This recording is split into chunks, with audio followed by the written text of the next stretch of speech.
Hi. So we're well into week 2, and I wanted to touch base and clarify a few things for you. As you see, you're going to actually be submitting freelance work to see if you can get it published.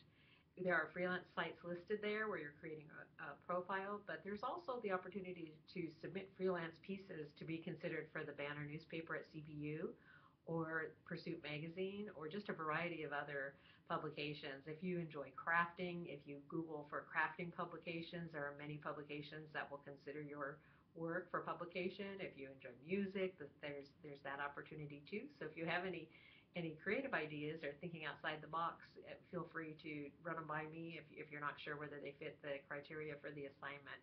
But I'm hoping this will be really fulfilling for you because the skills that you learn in this class can actually help you as you in the future, or if you want to switch jobs or you're looking for your first job, depending on your situation. There's a lot in this course that should help you with practical skills for that.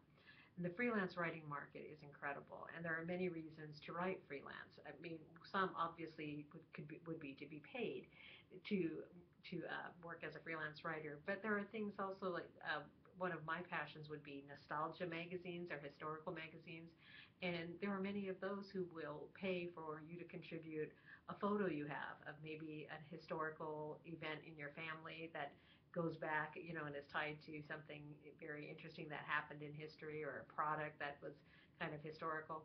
So to me, that's an interesting way to get published as well. There are parent magazines. I mean, whatever your interest area is, there are publications, whether they be online web magazines or actual publications that you can pitch to write.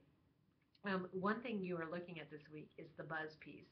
A buzz piece is actually just a short article that is written like in a news release style to provide a kind of a stimulating article to provide interest and to sort of boost interest up in the piece.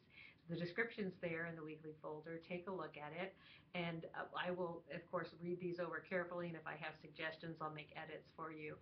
Also, this week I'm going to place some materials over the weekend into the folder for next week on passive voice, because in journalism we really try to avoid passive voice. And passive voice comes when you use the ing at the end of a word, like in a gerund in English, when you use like will be working, that puts it into passive voice. But I'll put some specifics in a folder so that you can double check, because you really want active verbs and active voice in your writing for journalistic writing. There are exceptions to that. If someone's having you write a blog in blog style, then they may want first person and a little more casual, and you can slip into a little passive voice. But for the most part, it is active voice in journalistic writing.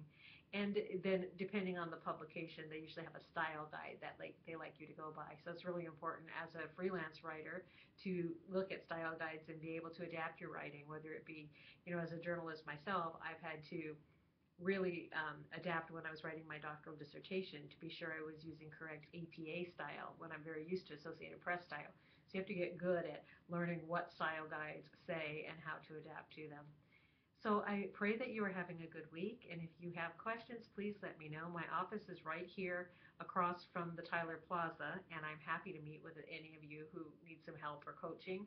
We can make an appointment and you can come in, or I can meet with you on the internet with WebEx or a phone conference. So feel free to ask me for help. I pray you have a blessed weekend.